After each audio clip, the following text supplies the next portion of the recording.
of all our concentrated efforts is that we will be recognized as a modern, trusted and professional sports organization by our 209 member associations, our commercial affiliates, players, coaches and fans, and all those connected to world football. There is clearly much work to be done, and the people here at FIFA are fully aware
reality that even if the NFF is pretending to be satisfied with his performance, Nigerians are not satisfied. So let us be honest with him. He might be a good coach, but I kept insisting he lacks the requisite experience, to manage the Nigerian national team. He should prove us wrong.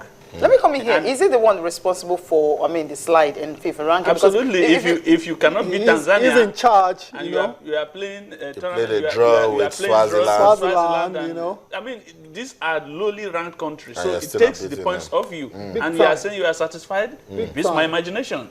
I think the issue of him going refresher course, they still insist that is the Pep Guardiola of Africa. Can we stop that and let him just be Sunday Oliseh of Nigeria? Exactly. He said so himself that he's Sunday Oliseh from Delta State. Can we just leave Pep Guardiola out of this? Pep Guardiola is one of the most successful coaches in the world. I think the weight is actually getting on him. It's getting on him, and the guy is even sick now. He's not even sure if he will come for Chan. And I pray that he recovers on time and start preparing the team, because I hear that the team will resume camping December 15. December 15 is almost here. Yeah. I think that we should leave Oliseh to be Sunday Oliseh and let him, if they want to take him to Pep Guardiola, let them take him there. Let him have one or two. The other thing that beats my imagination is that you are not paying Super Eagles allowances and bonuses. You are taking some people in Football Federation to London on capacity building, and you are paying them. You are flying them. Where is the money coming from? I think we should ask questions. We should also... Because they said the sponsor, one of the sponsors of the Football Federation is actually responsible for that. That money you've not paid players. Even the guys that are playing the under-23 qualifiers now are not being paid their But then let's wait for the NFF too. Let's wait for the NFF too. Siasia might say...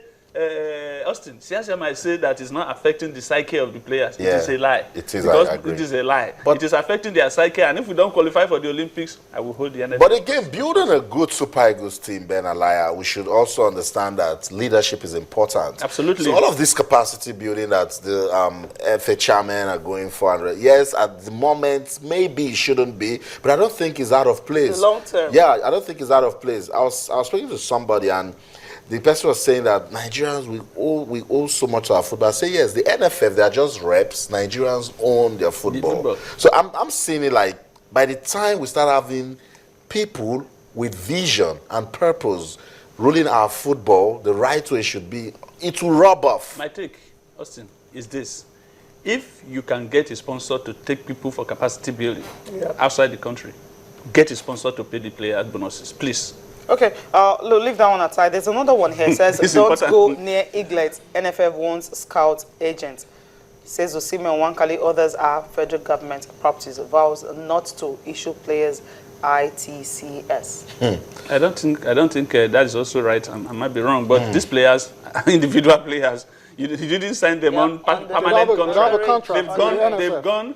They've gone on international assignments. They are back and they are free agents, so to speak, quote and unquote. So, and it is nowadays we saw what happened in the case of Iheanacho. His father took charge and took him to Man City. Straight. So Osimhen, I will not be surprised if his father has taken charge. What the NFF is saying is merely grandstanding. Yes. Yeah. These players are individual players. They belong to their families. At this stage, they are not on permanent contract with the NFF. A lot of families are already seeing them as breadwinners. And, you won the World Cup and you can't take it. My point is, they're not up to 18. So can the NFF decide for them what? There is international regulation regarding when you can sign players. You can sign players. Look, Arsenal have taken on players who were 7. Messi was taken on at what age? The difference is... Walcott signed a professional contract, maybe 16. 16. Ramsey, when Ramsey left Cardiff... The rules are clear. We cannot contravene international football rules. What if there's a rule by the Nigerian Football Federation? They have actually a rule that, says that a player will have to attain a certain age before they can actually transfer to other countries, or rather, there's a rule that they have to pass through the Nigerian Football Federation before they can will have to be signed. Pass through the Nigerian Football Federation. Look, the Nigerian Football Federation is an appendage of CAF and by extension also FIFA. So they cannot contravene FIFA. FIFA rules are very clear on players transfer and at what age they can go. So let's just commend the NFF for their guiding.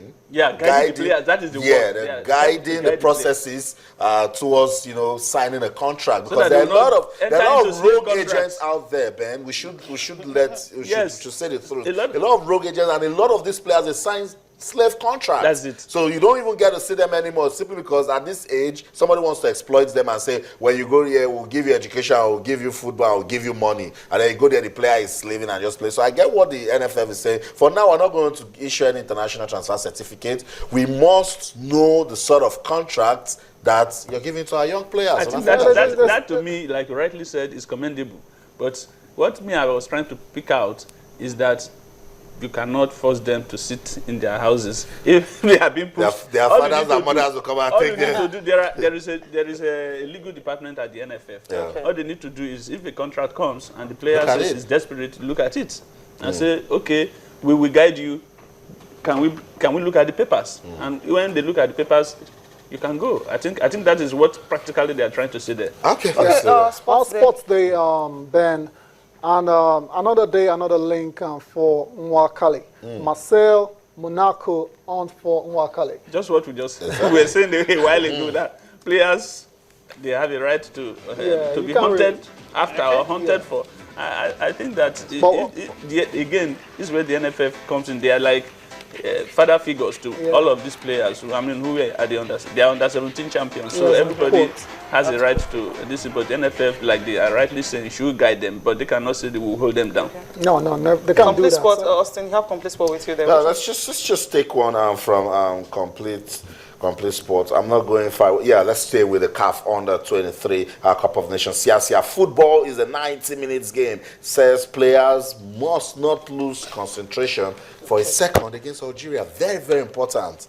Particularly his defenders and goalkeeper. It's worrisome the way the team is playing, because, you play so well in the first half. The last game against Mali, you scored 3 goals in the first half, and then you concede 2. You didn't score any. This one, you scored 2 in the first half. You come back, you concede 2, and then it becomes a problem to the team. I think that, for me, it is not only the players that need to be blamed. Sia should take part of the blame.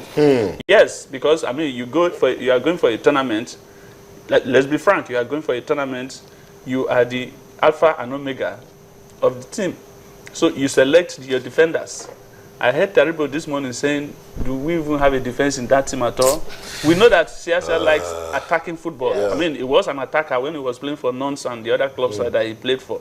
You know, in his days, he was a fantastic one for the Super Eagles. But in modern day football, all departments are important. Yeah. All departments. You must shop for good, very good attackers. The midfield is also very porous because if you allow the midfield to always not work hard, you expose the attack. And we have a very good goalkeeper in Daniel. Yes, that guy is very good, but fantastic. he's being exposed every time, and so there's nothing he can do. He might be a fantastic goalkeeper, but when your defense and your midfield are allowing other attackers to come at you, what will you do?